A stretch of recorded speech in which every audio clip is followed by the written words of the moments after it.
નમસ્કાર મિત્રો, હળવદના ધબકાર પ્લેટફોર્મ પર આપ સૌનું હાર્દિક સ્વાગત છે.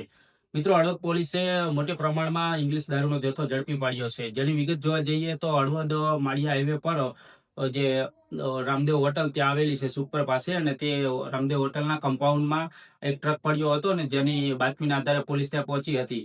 જ્યારે ટ્રકમાં પાછળ સફેદ માટી ભરી હતી અને આગળ ઇંગ્લિશ દારૂ ભર્યો હતો, અને જે ડ્રાઈવર અને ટ્રક સહિત હળવદ પોલીસ સ્ટેશન લાવવામાં આવ્યું હતું, અને તેમાં રહેલો દારૂ નીચે ઉતારી અને તેની ગણતરી કરવામાં આવી હતી.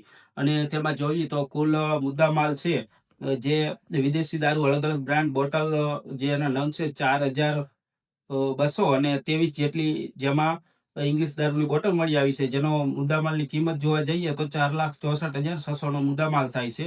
તેમજ ટ્રક છે, જે નંબર જોવા જઈએ તો RJ 52 GA 9204 વાળી, જે બિલ્ટી, કાગળ, મોબાઈલ વગેરેનું ટોટલ જેનો મુદ્દામાલ જોવા જઈએ તો કુલ 10,49,000 થી વધુનો મુદ્દામાલ થાય.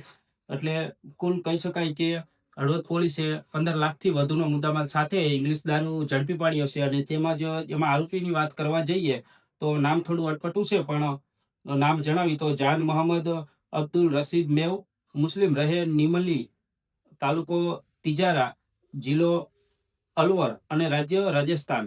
જેને ઝડપી પાડ્યો છે ડ્રાઈવર, ટ્રક અને ઇંગ્લિશ દારૂ, આ બધું મુદ્દામાલ જે કબજે કરી અને આ કોને મંગાવવામાં આવ્યો હતો તે દિશામાં હાલ પોલીસ ચક્રો ગતિમાન કર્યા છે.